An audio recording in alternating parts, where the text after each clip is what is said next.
Perlmutter. Glad to be here tonight, and I want to thank everyone in the audience for joining us for this important program. We'll be exploring the identities and strengths, as well as some challenges facing Afro-Latinos as part of DCR's celebration of Hispanic Heritage Month. Who identifies as Afro-Latinidad, and how does this group of individuals and all of its diversity of backgrounds get counted? Too often, the distinction between race and ethnicity gets blurred and lost. Instead of the term ethnicity, the New Jersey law against discrimination uses the term ancestry. And ancestry encompasses a person's ancestral place of origin, country, nation, tribe, geographic background, descent, and familial and genetic heritage.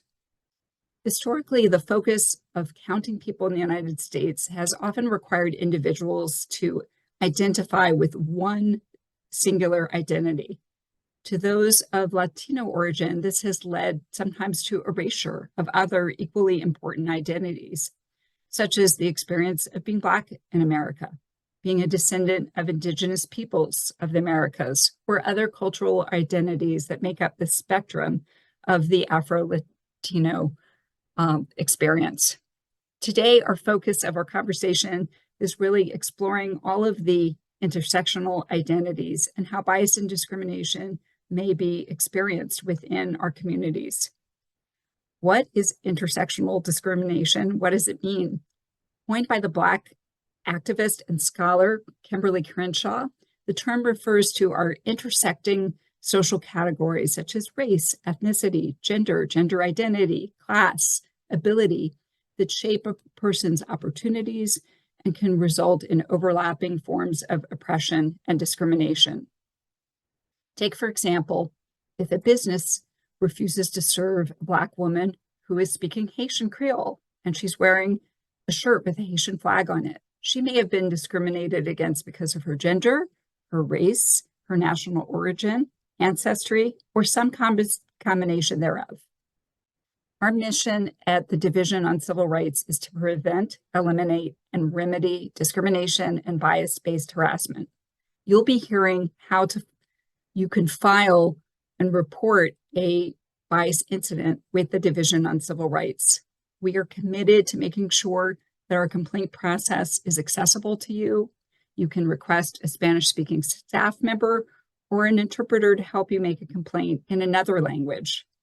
We're committed to vigorous enforcement of the New Jersey law against discrimination and our two other laws that we enforce, but we can't do this work without you and without community members stepping up and being brave and being willing to report acts of discrimination. Now, I'd like to turn the program over to our moderator, Angela Campos, our community relations specialist. Thank you. Thank you, Trish. Boa noite, buenas noches, and good evening to you all, and welcome to our panel discussion around bias and discrimination in the Afro-Latino community. I welcome you all to actively join our conversation by using the Q&A tab. And at this point, I would like to invite our panelists to our conversation. The first panelist I'd like to welcome is Vanessa Jimenez. And Vanessa is, in addition to supporting students on their academic journey, she works as an advisor for the College Pride Mentoring Program. She herself is a TCNJ graduate who received her bachelor's in history and secondary education with a minor in women, gender, and sexuality studies. She is passionate about supporting individuals where they are and will be culminating her clinical mental health counseling degree this spring. Well, welcome, Vanessa. Hello, everyone. Buenas noches. Thank you all so much for being here. I'm excited to have this conversation with you all. The next panelist I'd like to introduce to our virtual space is Diliana Acosta. She is a social worker in the Hoboken Public Schools. She has, throughout her career, worked to dismantle stigma around mental health, to encourage and promote individuals to seek supportive services. I met her virtually during a presentation regarding Hudson Community College's La Humanidad, a program created to foster community and support for the Latin students enrolled in the school. Welcome, Diliana. Thank you. Hello. Hola to everyone. I'm excited as Vanessa to be here and engage in this conversation with you all. Our last panelist to join our virtual conversation tonight is Dr. Pena Lopez, and she is a professor of sociology at Bloomfield College and co-chair of the Brazilian Seminar at Columbia University. She holds a bachelor's in social sciences, a master's in anthropology, and a PhD in sociology from New York State University. New York State, my apologies, NYU. And was a postdoctoral fellow at the Universidade Estadual do Rio de Janeiro. She is considered a thought leader on race relations and has a plethora of material online sharing her expertise. Boa noite, Vânia. Boa noite. Vocês estão me ouvindo? Can you hear me? We can hear you. You are coming in clear. Welcome. Thank you All right. for the invitation, Angela. All right, to start off setting a foundation for our conversations and open up our theme, I would like to ask you all, in your own words, what does the term AfroLatinidad mean in your own expertise, in your lived experiences, and however you feel you'd like to describe it? And I'm thinking, let's start with Diliana. Would you like to start us off? Sure, yes. So for me, Afro-Latinidad is tapping into our ancestors. So I'm going to use myself as an example, but coming up in the Dominican household, my mother was mostly white, skin tone, and my father, his side of the family was dark tone. So it was kind of like, oh yeah, we're just Dominican, and no one spoke about the ancestry of the African, like the Black. So for me, when I decided to go like on my journey and I started identifying with Afro-Latinidad was with my hair. So my hair, I used to relax it when I was younger. And then I was a junior in undergrad and I decided to do the big chop. And I cut it all off and I was like, I'm going to grow my natural hair and just embrace who I am. And I got a lot of negative and positive feedback, of course, from my Dominican family back in the island, judging my hair and criticizing. And I was like, this is who I am. This is who we are. So for me, it's like tapping into that ancestry and just bringing it into my life, my personal life. Vânia, would you like to comment? Sure. I think Afro-Latinidad is the acknowledgement that that the cultures in the Americas were all inputted with the major contributions of Africans in the diaspora, the millions of people who were taken from Africa and built the Americas. And, you know, by that, I mean, from all the way from Canada to almost to Patagonia, to Argentina. And I like it that more and more people are including Afro in Latinidad, because such as this book, I contributed an article on it, Women Warriors of the Afro-Latina Diaspora, came out in 2012. But still, a lot of people talk about Latin culture and Latin dance, and it's like, no. I'll tell my students, there was nobody dancing salsa in the Roman Empire. So it's not Latin, it's Latino, it's Afro-Latino. And so to me, that's very important. It's like recognizing that that this culture comes out of the diaspora, but it's also infused with the elements that met in the Americas, you know, and then forged a new culture. Thank you. Vanessa, would you like to add to their definition? Sure. So I think of Afro-Latinidad essentially as a cultural identity, much like Dr. Lopez is mentioning. I think it is a modern way of choosing to identify with the Afro that exists in Latinidad A lot of Latin American history has, I think, been purposefully washed away to move from the aspect of Afro identity and culture and connection, when really it's tied so deeply to who we are. Many of our um, ancestors all tie back to African roots and in Latino America. And so Afro-Latinidad to me is just claiming who we are, is really what that identity is for me. But I agree with both Deliana and Dr. Lopez that it is an identity that speaks to truly what our experience is as Afro-Latinas. Because saying I'm Latina and saying I'm Afro-Latina contributes to different different types of conversations that I'm excited to deeper talk about in this session. I asked you all to expand with one of the questions that came up is, what is Afro-Latinidad? Angela, we can't hear you. I'm sorry. It sounds like you're a little far away. This is just my fun. How about now? Yes, much better. All right, better. Okay, well, let's hope technology plays nice. All right, so to build on your answers, so where is that intersectionality between ethnicity and race, and what does that mean? Vanessa, you seem really excited. Do you want to start us off? Sure, absolutely. So I think it starts with what your definition of the terms are. I define ethnicity as cultural factors that we can relate to. So our music, the language we speak, the food we eat. And to be clear, I think that there's a lot of different types of ethnicities just within being Latino. I think a lot of people like to lump us all into this one group of people, but there's so many types of ethnicities. While we may speak similar languages, they're not all the same. They're not all spoken the same. And they're influenced by different languages as well, depending on where you're at, whether you're in the Caribbean or South America or Central America. And then race, I define as a social construct that's typically based off of phenotype. So what you look like, your skin color, your hair, as Deliana mentioned, different features on your body can determine what your race is to other people.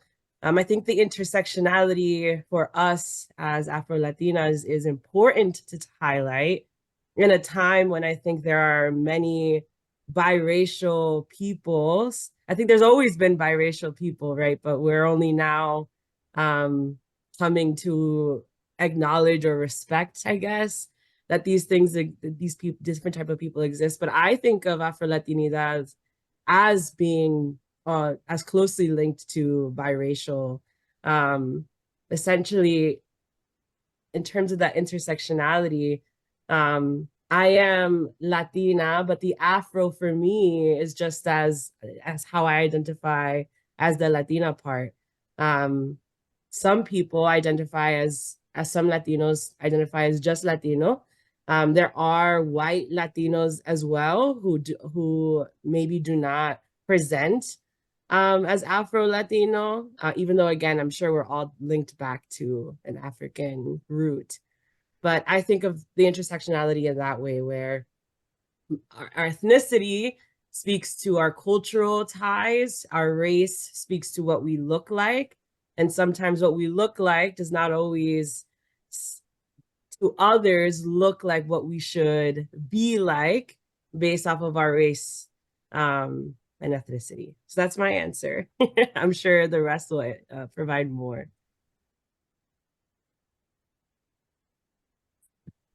Who do you want to go next, Angela? Pode ser você. Okay. Well, I think, Vanessa, that both ethnicity and race are social constructions, because to think of Latinos is in a way a U.S.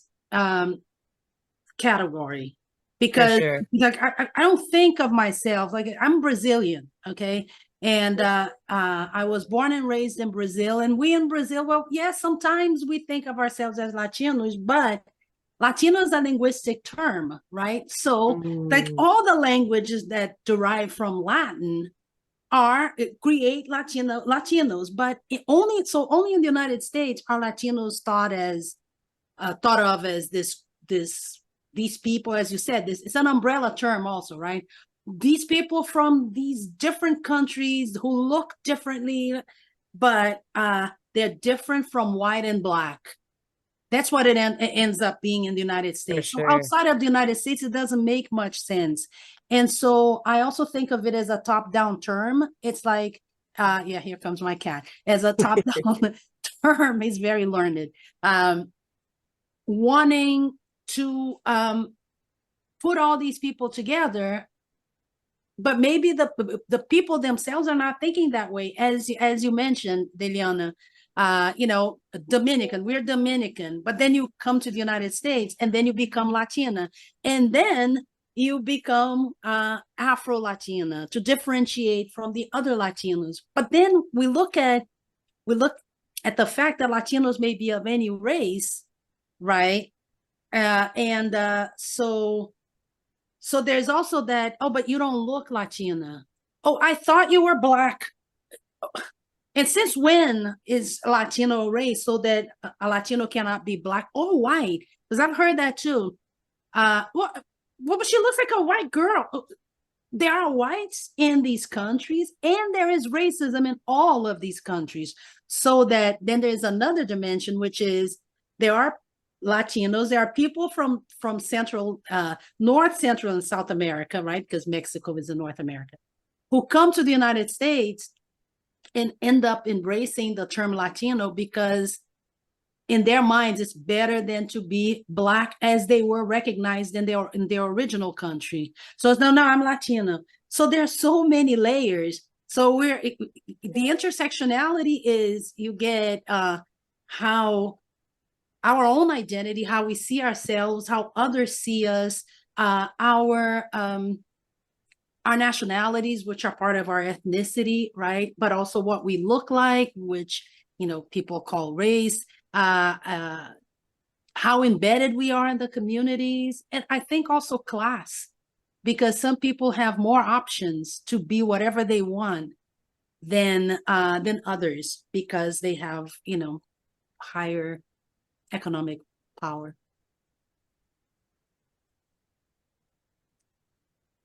Anything? Wow, Vanessa and Vania, you guys were on it and actually shared. I think the only thing different that I was gonna include was that for ethnicity, it's kind of like your uniqueness, right? Is what differentiates yourself from others. And then I was gonna add what you guys said.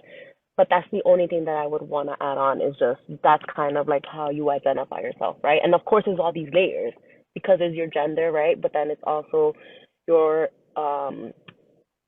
identity and your social economic class. So it's just a lot of layers embedded, but it's kind of like that's who Deliana is, that's who Vanessa is, that's who Vania is. Like we may all be Afro-Latinas, but we are different.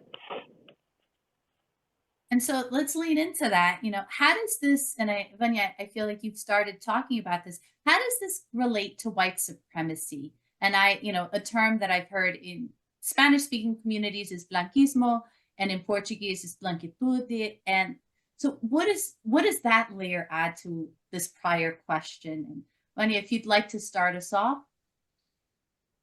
I was just teaching that today in one of my classes, like differentiating between whiteness, white privilege, and white supremacy. White supremacy is a system, therefore it's enduring and widespread, which attempts to maintain white privilege. So it's the system that awards those categorized as white as having more prestige, more power, more privilege than those who are not white. And it's supported by laws. It's supported by, like, before they become laws, by norms, right? Like 100 years ago in the Deep South, a Black person had to cross the street if a white person was coming in the opposite direction, they had to leave the sidewalk open for the white person.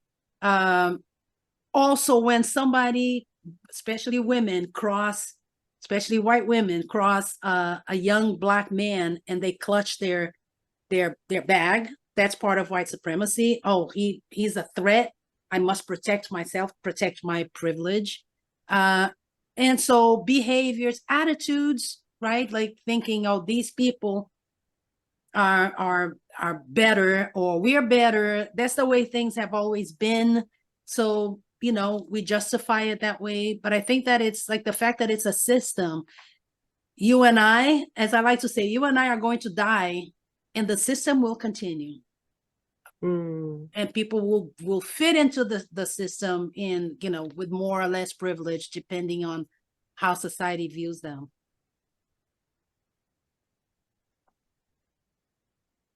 Angela, we can't hear you. I'm so sorry.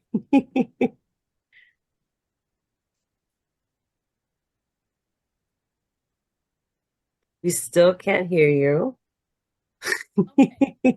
You might have to unmute and then mute again. No. Sorry. Well, Oh, you there we answered go. the question. Now How we about can I'm hear gonna troubleshoot my tech on here, but would you like to add to this last question while I Sure. figure? Absolutely. I, in my undergraduate experience, wrote a thesis paper on the history of the Dominican Republic and our racial relations with the United States. And it was the first time that I had really learned much at all about Dominican history outside of knowing that my mother came from the Dominican Republic to the United States. And it's interesting, this concept of white supremacy or blanquismo in Latino America, because to me, it highlights how much European countries, eventually the United States as well, really infiltrated our spaces to turn us and divide us against one another. There's this idea of racial mixing or whitening throughout Latino America, but especially I can speak to the Dominican Republic, this desire or propping up white Latinidad as like superior or better, in the same way that we see it, white supremacy existing in the United States, to the point of literally pushing out Black Haitians from the Dominican Republic as a means of whitening the culture, the society of the Dominican Republic, from the 30s to the 70s. So white supremacy, like Vanya was mentioning, really is that system that goes out of its way to promote this idea that being white is superior to others, from the way that whiteness looks all the way to what whiteness can do and the access of class that whiteness has. There's privilege that comes with being white. And I can speak mostly for the Dominican Republic in saying that concept is still real. We still see Haitians being pushed out of the Dominican Republic today, with the guise of, because there's no money to help pay for all of the migrants that are coming from Haiti, when really we're all the same people who are given two different flags and told to believe that we were different people for many different reasons. So that's all I could add to that. Thank you, and I hope y'all can hear me a little better. Yes, we can. All right, awesome. So I'm always a believer in, talking about how we physiologically experience these. And so I invite you all to answer the question of, how do you feel people manage these microaggressions related to your identities that you've identified as part of their lived experience? Like, how are there cultural coping? And Diliana, would you like to start this question? Yeah. So, I mean, for me, I feel like this is something I've targeted through Black Manida that I've created with my co-founder Diana Galvez, and the importance of how this impacts our mental health, right? So we know everyone experienced microaggressions, but reflecting on what occurred, so like after an incident, kind of, you can go either way, right? You could either react and it could be negative, or you can sit with yourself, reflect on what you just experienced, and then learn from it, right? And it could be either that maybe you're gonna start doing some advocacy or protesting or having more conversations, because we know a lot of people are not. It's kind of like the hush hush, right? What's not talked about. Let's talk more about it, right? And starting from a young age, it does not have to wait until you're in college. You know, you can start. I know with elementary it might be young, but like middle school, high school, right? Introducing the topics, having the conversation, normalizing it, right? Just like we normalize mental health. Like that's what I work on, destigmatizing mental health, especially in the minority community, because there's so much stigma attached to it.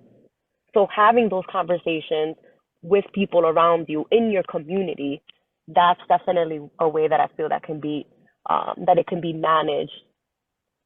And then also, like I said, the uniqueness of your identity, staying true to that, right? Like show up as your authentic self. Don't go trying to be like another person and switching.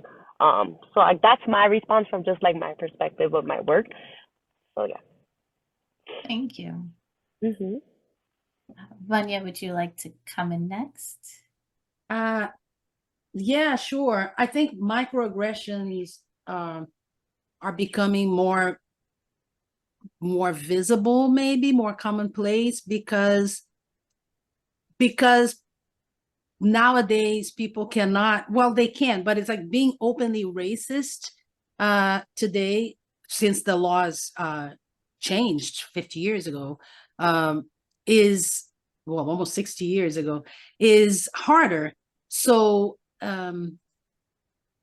so that then people will make those remarks that sound like, you know, I'm not saying anything, or it's just joking, or, you know, so that the person that goes through that, it's a kind of harassment, right? But then if the person reacts, it's like, oh, you have a chip on your shoulder, oh, look at you, oh, the victimization. But the thing is, those of us who are, you know, members of groups with less power grow up learning, most of us, right, grow up learning to be on the alert, you know. So it's not like you're constantly looking over your shoulder, but you recognize the slight in a way that other people don't, because they're not even thinking about it, right?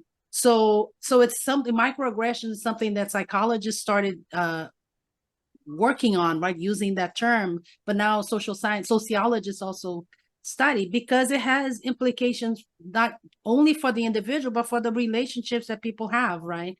Because people can get to the point where their interactions, their relationships are broken by hearing the same slight over and over again, you know. So it requires people to be stronger, right? To handle all that situation without literally going crazy, right? Because it is traumatic. Mm-hmm. Would you like to add, Vanessa? The only thing I would add is talking about microaggressions I experienced within my family, out of really a lack of understanding our own history. It's kind of a perpetuation or cycle of hearing what is right and what is wrong, that Black is wrong and white is right, pointing out different differences between the skin color, hair, and of course, hearing microaggressions. I was born in the United States. My family immigrated from the Dominican Republic here. And so I've existed in this space, in this middle sphere of not really American, but not really Dominican either, where I culturally identify as Dominican. I've been to DR, spent many years in DR, have family still in DR, but don't always fit in DR. Whereas here in the United States, I'm very much not white, so that's clear. But there's this, are you Black? Are you Latina? Are you both? Are you mixed? Are you white and Black? There's never a clear, there's always questions about my identity and who I am based off of how I look. And so navigating microaggressions has kind of been part of the game of existing as first generation American from a Caribbean island. And so most of the stuff that I've done that's helpful for me is learning more about my own culture, my own history, learning more about where microaggressions come from, understanding that it's really ignorance. It's a lot harder for me to be angry at ignorance now. Now I laugh when people are ignorant because it's evidence of someone being uneducated and something that is essential to know, I think, at times, of how to interact with people and things that you should and shouldn't say. I agree that it's a little harder to be racist in the United States today, but at the same time, we're finding people being a lot more comfortable, at least online, being racist and not having repercussions for it, and also feeling comfortable with still having microaggressions. I think it makes the room more uncomfortable than it did before, but it's still there. It's still present. I think the best way to fight against these things existing is, again, learning as much as you can about why and where they come from and who you are and where you come from. Oh, could I add something? Well, I think what you said, Vanessa, is that, people who attack others online, what they're showing their cowardice, right? Right. Because many times they have some moniker and it's not their real face there. And but people who do that online might not do that in person. That's true. That's what I'm saying. It's that, absolutely. Whereas before people would be more open about it, and now it's, well, either they're hiding, or if they say something in front of other people, they say, no, you misunderstood me. It's like, it was a joke. But I think, Right. in the case of the internet, as I said, I think it's cowardice, Absolutely. And so with that environment, how do people with intersecting identities find a feeling of belonging? What does belonging mean? I'll jump in because I think I touched a little bit on it. It's hard finding the spaces where you belong. I mean, in a room with only Dominicans, I don't necessarily 100% feel like these are my people. In a room with only white people, I definitely don't feel like these are my people. In a room with only Black people, I still don't feel that 100% like I understand that that experience. And so it's difficult trying to navigate these intersectional spaces. I mean, in the same way that being in a room with billionaires would make me severely uncomfortable. So it's I think it's difficult, but I think it comes in, I think belonging starts with belonging with yourself, feeling confident and proud of who you are, where you come from, not necessarily running towards other people to define that for you. But the importance of community is also very real. It lives in our communities, this sense of being communal versus individualistic, which is also very hard to navigate in the United States. And so I think finding belonging comes with what speaks to you as important in terms of how you identify and who you are, finding spaces where you can navigate those things that you love and value and appreciate with other people. And then always remembering that at the end of the day, we're all human, regardless of where we come from, what language we speak, where we go. We're all human. We all cry. We all need to sleep at the end of the day. We all have to eat and drink water.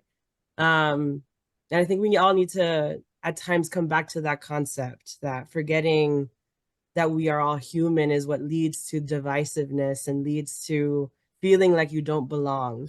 I think we all belong, right? But we lose that feeling sometimes.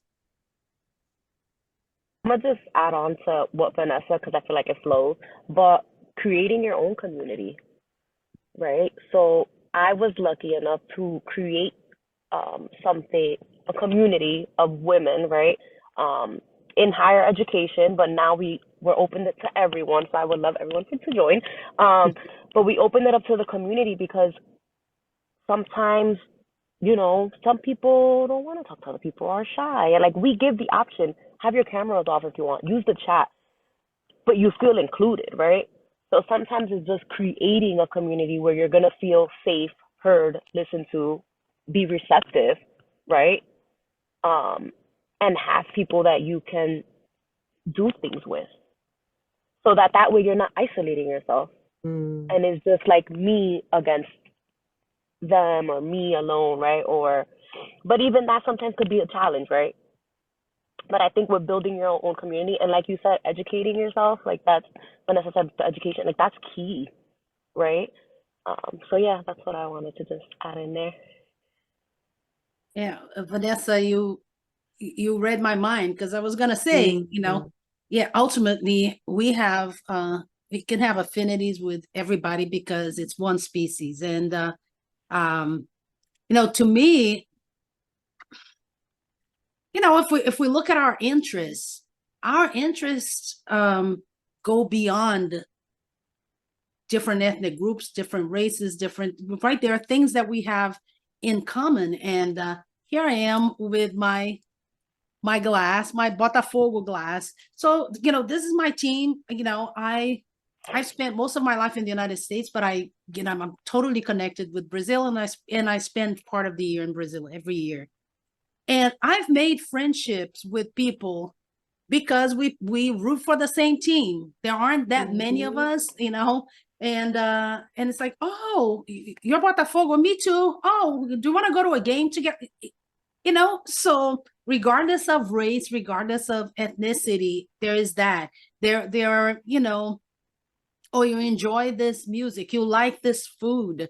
And so I think it's easier if you live in an area, in a state where there is more racial ethnic diversity, because then you can go beyond just race and ethnicity, because you'll see a variety of people. So then you're going to look for, oh, what do we have in common, rather than I'm only going to stay within my group, because nobody grows, right? If we only stay within our group, nobody grows. And also it's harder for us to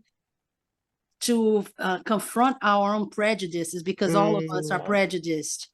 If we stay only within among ourselves, we have to see the other has to see us, so that we do see that we have things in common, right? That, and that you're not betraying your race by going outside of your race to interact, to be friends with somebody from another race, because you have something in common, starting with being human, but in addition to that, And I want to build on something you just said, Vanya, about, betraying your race. And what does bias in the Latino community look like? And is there such a thing as Latino discrimination? And anyone can start us off, whatever. You mean discrimination within the community? Yeah, of course there is. As I was saying before, if people come from countries where there is racial, ethnic variation, right? Because they're also indigenous populations, and whites and people of Asian descent in all of these countries. And so that's what I was saying before, that it's not like the racism only exists in the United States.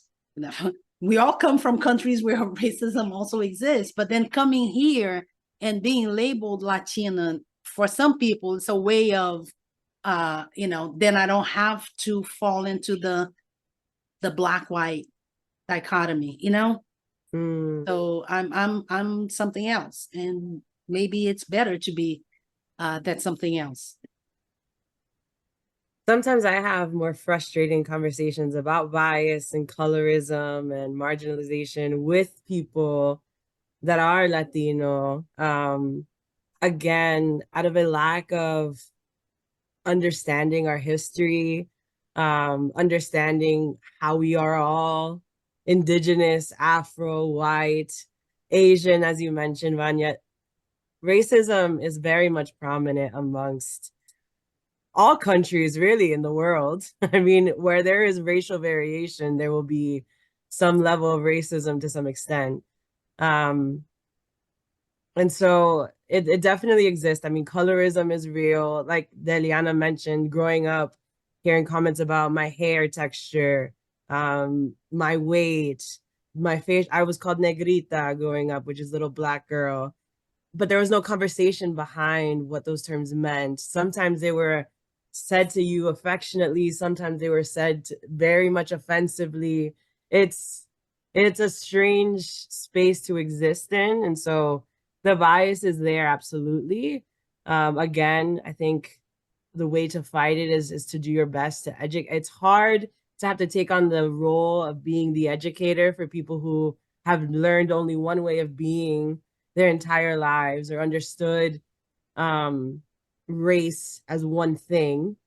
Um, but I think in educating ourselves, even without having to take on the burden that there is sometimes of educating others, is at least a step in the right direction of knowing who we are and where we come from. I challenge anyone who's here who identifies as Afro-Latino or Latino, what do you know really about your history? And ask questions, even if as closely as just your family. I learned most about my mom, her childhood, really now as an adult. I didn't hear much about it as a child. Um, and I think it's important for us to ask those questions, to learn more about our history. The United States does a great job of acting as if our history does not exist, even though they are very much infused into parts of our history that have affected many of our countries to this day, still do.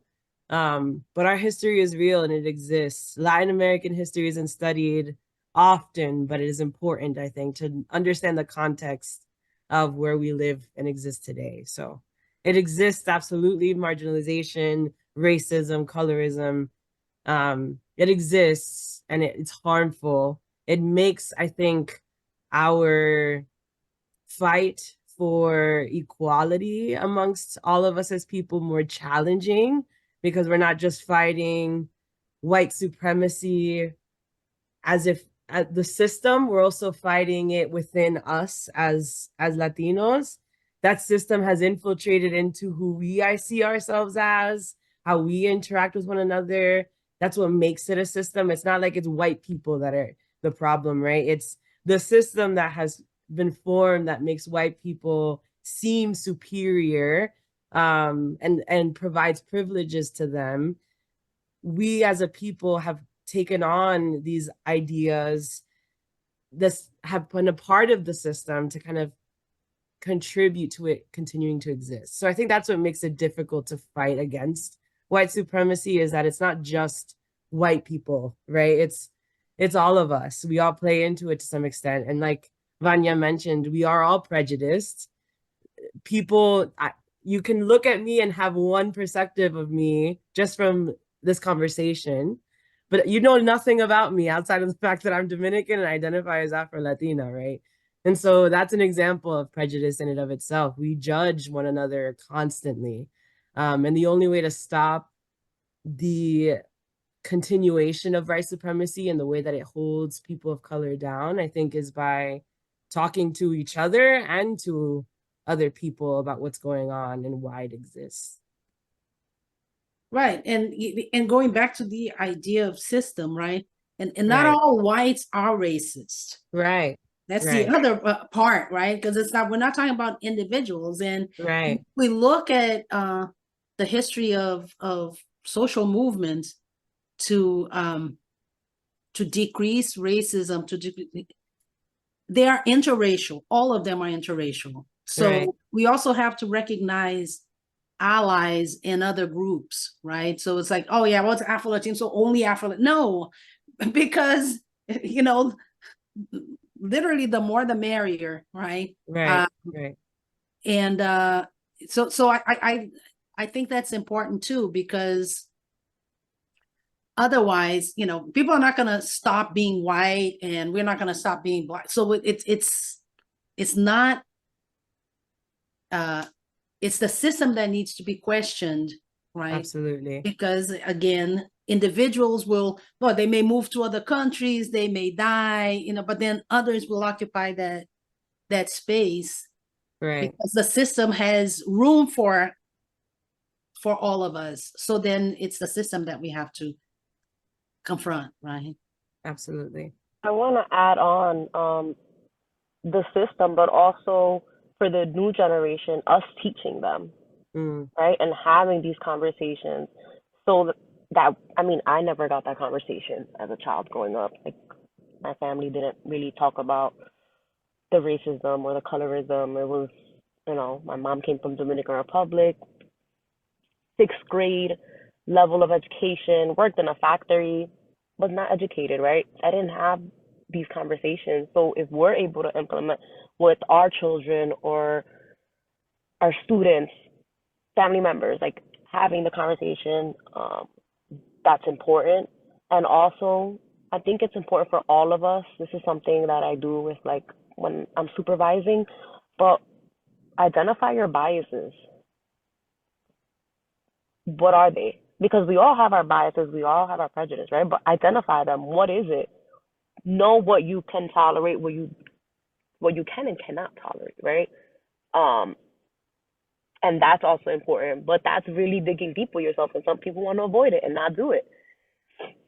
But that's something that I definitely think is important, because that's how you're able to learn. And then you might be biased in something, maybe you gotta educate yourself. Like Mm. Vanessa said, she challenged everyone to find out more about their Latin American history, right? Maybe you have to identify where your biases is so you can educate yourself more, so you can understand. Because the system has made, it's like the white supremacy, and then the colorism, and then our history, right? Of from this morning, I was talking to my son, and he asked me a question. He's like, "What does freedom mean?" And I'm like, "Okay, what are we starting to talk about in school?" It's the things like that. Having these conversations and just hoping that history does not continue to repeat itself, even though we know it's continuing to repeat itself, unfortunately, in different ways. And another thing that I wanted to add is, I know, like, with the allyship, but also it's not only, right, like, our skin tone or our language, our culture, but also, like, our sexual identity plays into role with this too, right? That's even more bias that you're, or prejudice that you're experiencing. Because let's say you are a Latina, bisexual individual, and then on top of that, brown skin adds on more, right? Depending on your education level, where's the social economic level, all these things, right? They play into this, how people view you. I was trying to come up with a better term, but yeah, people view you. Yeah. Now I was thinking that you mentioned that you didn't discuss these issues in your families growing up. Well, I did, and I grew up during the dictatorship in Brazil, when it was against the law to say that there was racism in Brazil. You know, it was considered subversive. And at home, we talked about it, all of us. And until I was 8, we lived in my grandfather's house. So, and my grandfather was the son of an enslaved woman. That's how late slavery went on in Brazil. So, and I was always curious, because he was my idol, and was curious about how life was for him and for my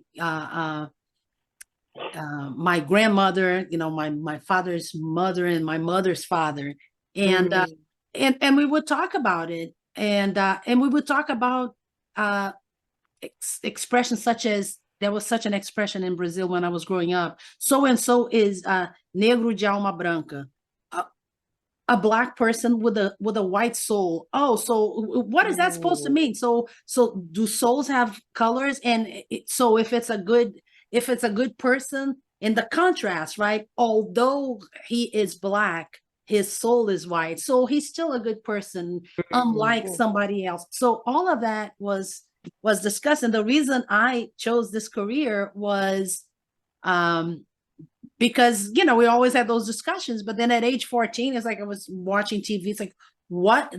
I can actually study this, so that's how I got into social sciences. Hey, we can get so much out of this, right? Ask a question, Google it, look at all the different sites. Is this, well, maybe this one is propaganda, but this one, this looks legit. Let's see what it's saying. It's like it's so much easier to know about anything and anybody today, right? That, well, thank God that we can overcome that. Well, it's like we can't say it's like sheer ignorance. Like you can look it up if you want to. Look it up.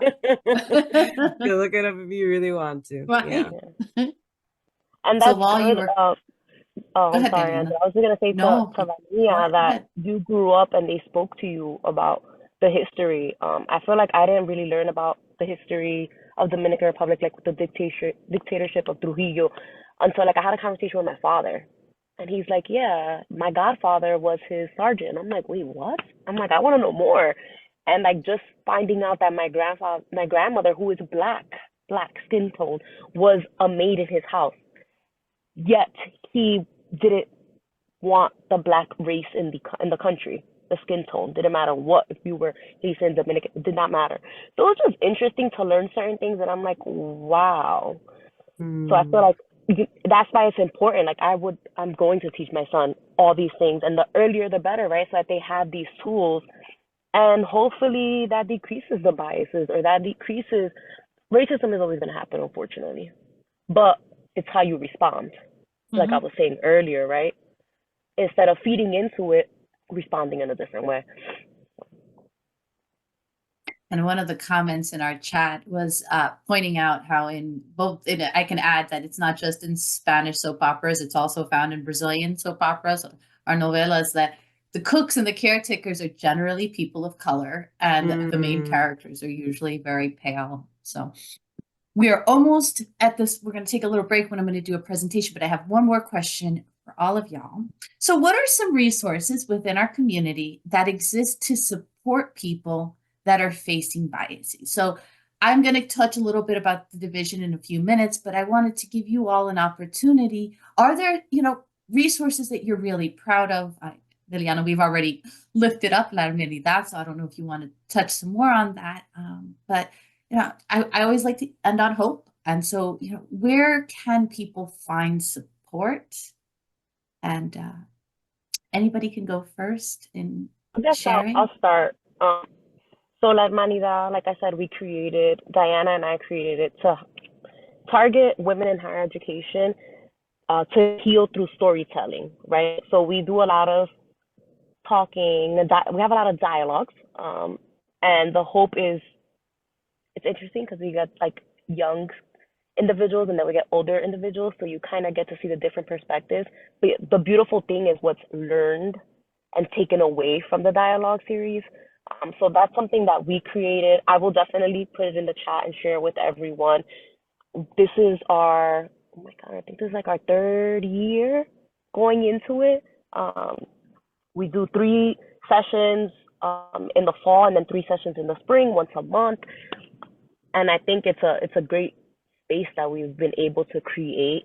And then of course, I guess for me, like living in Hudson County, 2 other resources that I would say are helpful for individuals that are experiencing like bias, or just want more assistance with identifying with themselves, and being proud of who they are. Definitely Hudson Pride Center. I feel like they do a great job at helping the LGBTQI community.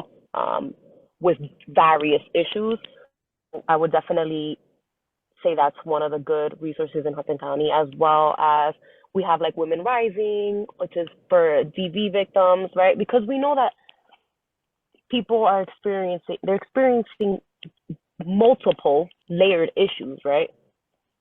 And some of them don't even know that there's these resources. So just having the conversation, I feel is good. And these are like two of the resources that at least when I was at the community college, I used a lot. So obviously the DCR, there's the American Civil Liberties Union of New Jersey, at any college and university in the state, there is a Title IX office that you should be able to refer to. I always encourage people to seek out mental health resources. I know it's very uncommon amongst our cultures to seek out mental health support, but I think it makes a huge difference for our people. And maybe not individual, maybe a group is better given the communal spaces that we exist in, but please seek out mental health resources. At the College of New Jersey specifically, if you work with students who go there, Angela introduced me announcing that we have a Pride mentoring program, which is a mentorship program for Black and Latinx students at the College of New Jersey, as a means of them just connecting with one another in a predominantly white institution. So please send your students my way if you have any. But yeah, those are the resources I have. Outside of that, again, please educate yourselves. Google, as Vanya mentioned, is free and accessible. There are many books out there that you could tap into as well to learn more about who you are and your history and your culture. And so go there first, I say. To add to Vanessa, just so everyone in the community level and the university level, New Jersey, 2 years ago, there was a grant for mental health initiatives at all the schools. So all the schools should have UWIL, which is a free telehealth service for your students. All they have to log in, they create an account, and they can see schedule an appointment with a clinician. So I just wanted to shout that out. Any community colleges and universities in New Jersey. Yeah, no, that's great information, Liliana. And Vanessa, I get the impression that you are reading my mind, because I was gonna say, talk therapy is so good, right? Because when we're only inside our heads, sometimes we can start making things up also, because if we're not expressing ourselves, then it's like, oh, am I right? Talk it out, right? And there are people who specialize in listening. So yeah, but then on the other hand, as you said, it's so common also in the African American community, for people to think that seeking mental health help is a sign of weakness, when it's actually a sign of strength, right? It's like, yeah, I can change this picture, I can turn things around. There are people who can help me with that.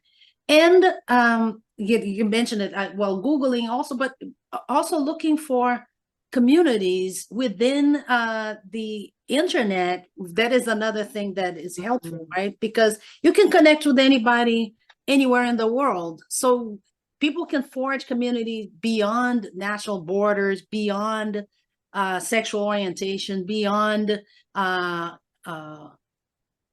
shade, right?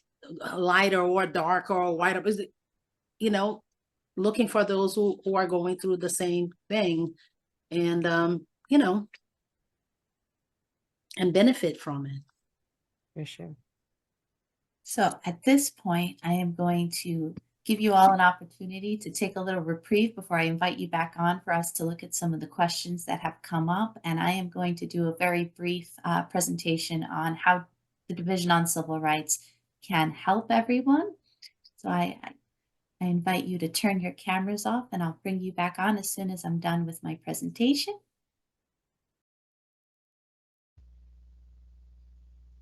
I'd like to take a moment to go over the law against discrimination and how to access the NJ bias system. The law against discrimination in New Jersey states that it is unlawful to subject people to discrimination or harassment in employment, housing, and places of public accommodation based on their protected categories. At least everyone falls into at least one protected categories. Many of us are members of multiple categories due to our intersecting identity. I'd like you to take a moment to look at the categories and reflect on which ones you are a part of. As you reflect, please also note that the New Jersey law against discrimination protects both actual or perceived protected categories.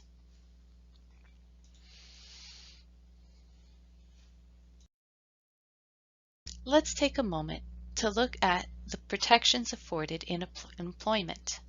The law against discrimination prohibits discrimination in all aspects of employment, including but not limited to your recruitment, job posting, interviews, promotions, terminations, compensations, including salary and benefits, all terms, conditions, or privileges of employment, including a membership in a union.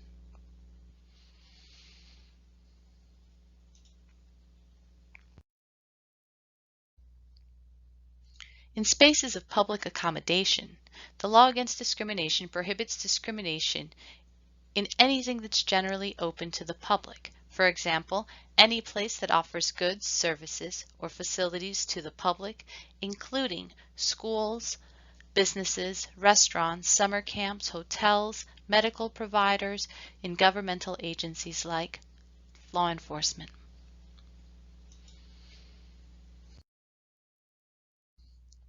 I'd like to note that not all bias incidents are bias crimes, but all bias crimes are bias incidents.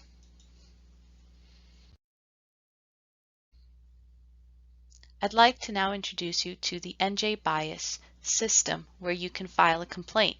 You can access this by visiting bias.njcivilrights.gov. When you arrive on the website, you will find a few options. When you access our portal, you will have information on how to file located both in English and Spanish, and the instructions are both for a person filing a complaint and for a person who is visiting our website to respond to a complaint filed against them. When you select to file a complaint for fair chance in housing, you would select housing criminal background. If you are reporting an incident of discrimination or bias that occurred in housing, you would select the second icon. If you are filing a complaint regarding employment discrimination, you would choose the third. If you are filing a complaint regarding your access to the New Jersey Family Leave Act, you would select the fourth icon. And if you are filing a complaint regarding discrimination or harassment in a place of public accommodation, such as schools, you would select the fifth icon. I'd like to note that if you are filing a complaint in any of these categories, you'll be asked to provide a login and provide some contact information to allow the intake and investigators to be able to contact you throughout the process of your complaint with DCR. However, if you are on njbias.njcivilrights.gov to file a complaint regarding a bias crime, you may do so anonymously. You may also file complaints in both English and Spanish as the template language for the form.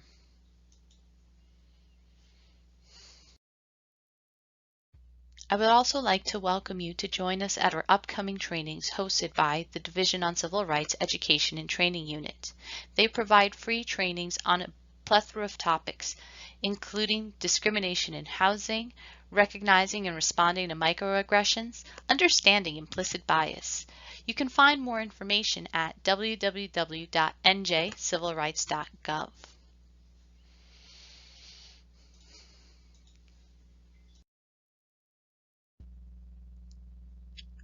I would like to advise that the New Jersey Division on Civil Rights and its employees do not provide legal counsel or legal advice and do not comment on ongoing investigations or litigations. We hope that you've learned more about your civil rights and how you are protected by New Jersey's anti-discrimination laws. As the Community Relations Unit, our goal with these Know Your Rights presentations is to empower community members like you with the knowledge and resources you deserve so that you can better advocate for yourself and others if your civil rights are ever violated. If they are, and you wish to take action, please know that one of your options is to file a complaint with the New Jersey Division on Civil Rights. The same goes for your loved ones, your neighbors, and everyone in New Jersey. Again, the New Jersey Division on Civil Rights is here for you. I would like to now bring the panelists back into our virtual space. Look at some of the questions that have come up during our conversation. And just a disclaimer to those in the virtual space, we will be adding a survey to the chat. We encourage you to give us feedback. You help us make these programs possible with your feedback. And so a few questions came in. One question that came in, and I want to open it to y'all to see if you want to comment, is, can the speakers expand on how does embracing our Blackness as Latinos help us fight our rights, and how does it play out in New Jersey? And you should all to the panelists, you should all be able to see this question as well. Does anybody feel called to answer that?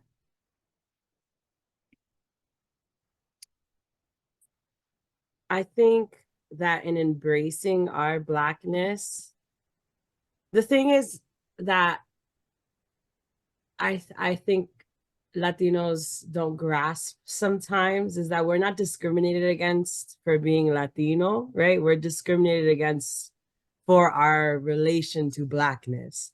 And so fighting for our rights without acknowledging that we are Black is like fighting for something that you don't even know what you're fighting for. And so I think acknowledging that we are Black, knowing that we are Black, learning our history more about the fact that we are Black allows us to stand firm in what we're fighting for.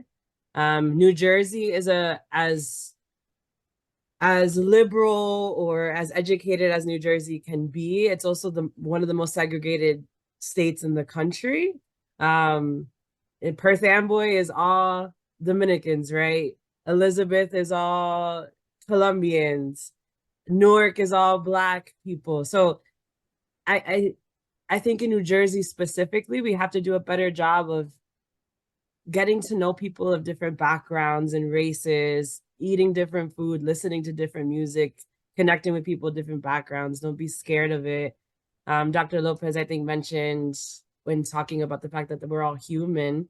I mean, truly, once you get past the skin color part and the ethnicity part, we really have so much more in common than we have dividing us. And I think the focus on our differences is what's harming us as people the most. So yeah, I think go interact with people more. Think about how many people of a different race or ethnicity that you actually interact with on a day-to-day basis. And if it's the same group every single day, then I challenge you to go seek other people. But yeah, we can't fight for our rights without knowing what we're fighting for. And essentially what we're fighting for is the right as people of color to exist in a society that treats us the same as anyone else, that there are no races that are superior to others. We're all human, and that's what we need to prioritize.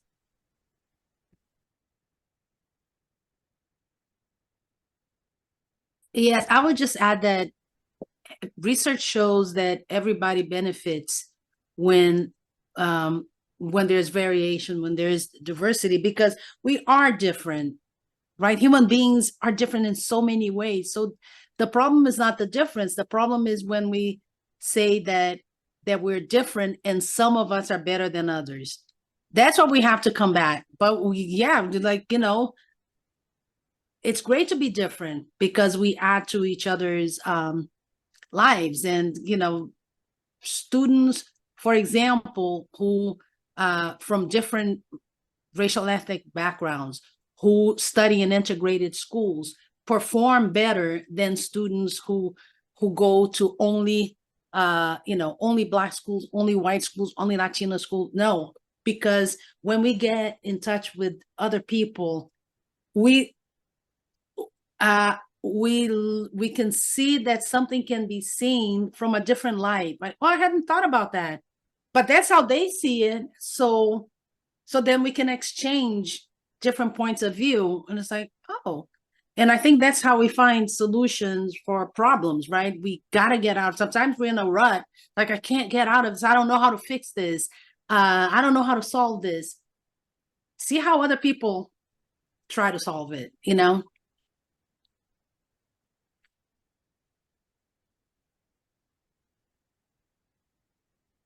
Does anyone by chance know what the estimated number of Afro-Latinos are in New Jersey? I don't know. We could Google it.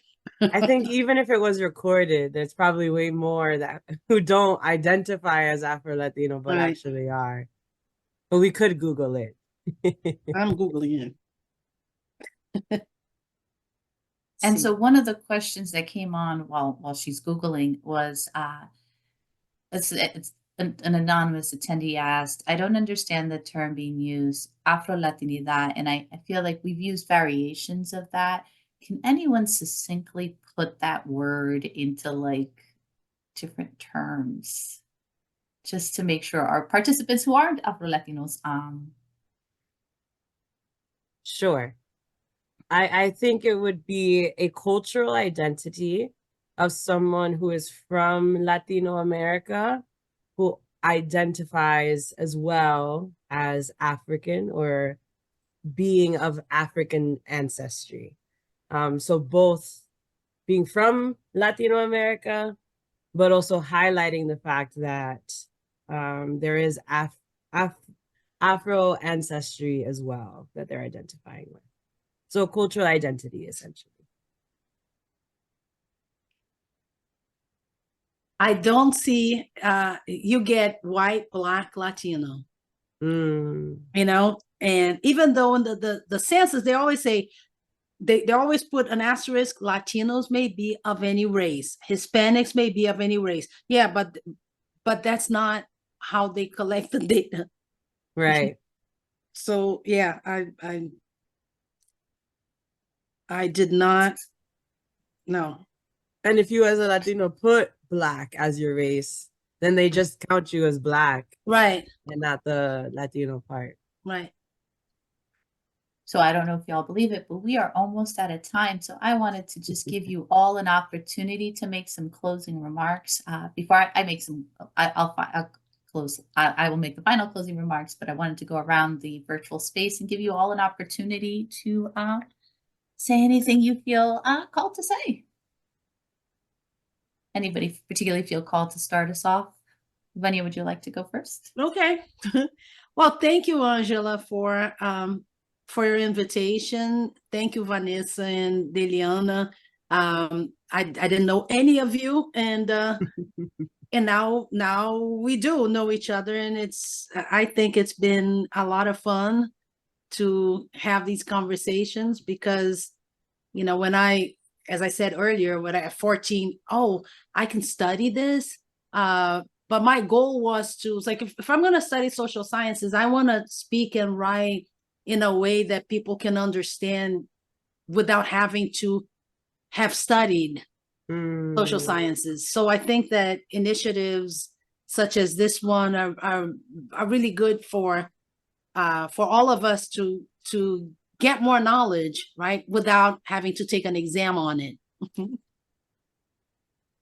Thank you, Angela, and the DCR for inviting me. I echo much of what Vanya's saying of these conversations are so necessary, so important. learning our history is so important and so necessary. And I leave hoping that you all commit to my challenges of interacting with other people, learning about different cultures and backgrounds, and also learning more about yourself and where you come from. Because I think it starts within. Before we can do anything for others, we have to be able to do for ourselves. And so I highlight that and again emphasize the importance of taking care of your mental health and seeking out those services. Your brain plays tricks on you sometimes, and having these conversations out loud is what makes a difference. So thank you. Thank you, Angela and the DCR, for inviting me. I think this is a great dialogue and learning experience for those who joined us. I want to touch up with what Vanessa said. Definitely mental health. These conversations sometimes can be difficult, right? There's trauma that we know that stems from these conversations, or experiences, right? Our past experiences, but definitely seek the help. It's like I said, it's normal. You get sick, you go to the doctor, right? To get medicine, whatever the case may be. You see a clinician once a week or twice or bi-weekly. You're speaking, you're having talk therapy, you're expressing yourself, you're learning, depending on what you're going in for, right? So I'm always telling people this. We're always pouring out, but you have to pour back into yourself. Because then if not, how are you supposed to be there for others? And then I hope I see you guys at La Hermanidad session. We have our first one next Wednesday at 4 o'clock. I did put it in the Zoom chat. So hopefully I see some familiar faces. Well, thank you all for your expertise, your contributions, your thoughts. You have made this conversation possible. So I am really grateful that you were all able to join me. If you'd like, you can go off camera now. I'm going to do some closing remarks. Thank you all for joining us this evening and participating in our virtual discussion. At this time in the chat, we'll be sharing a link to our survey, and we welcome your thoughts and ideas on this program. I hope you've gained a new perspective, awareness, or validation of your own lived experiences with bias and discrimination as it's related to intersecting identities. As we discuss this evening, there is no single experience or identity of what constitutes Afro-Latinidad. In some countries in Latin America, there are a dozen distinct terms for variations in color and phenotypes. For example, in Puerto Rico, there are 19 distinct racial categories regularly used. In Brazil, official racial taxonomy includes 5 categories, although hundreds of other terms based on skin color, hair texture, facial features, and other traits exist. Here in New Jersey, we live in a diverse community which represents various multi-generational experiences of those communities post-colonialism. 12 million people were trafficked to the Americas during the transatlantic trade, 91%, which ended in what today is called Latin America. I hope this panel discussion has amplified your understanding of the intersecting identities and empowered you to file a bias complaint with the Division on Civil Rights if you or someone you know experiences discrimination based on one of our protected categories. I invite you to follow the New Jersey Division on Civil Rights on social media and join us at our upcoming events. As always, the Community Relations Unit of Division on Civil Rights is available to provide Know Your Rights presentations to any community in New Jersey to empower them with information on the law against discrimination, the New Jersey Family Leave Act, and the Fair Chance in Housing Act. Presentations may be held in person or virtually within our state in English, Spanish, and Portuguese. I also welcome you to visit njcivilrights.gov to obtain more information accessible in 14 languages. I thank you all for joining us, and I would also like to take a moment to thank our panelists and my coworkers who have made this panel possible. If you have not done so at this time, I invite you to complete our post-panel survey. Thank you.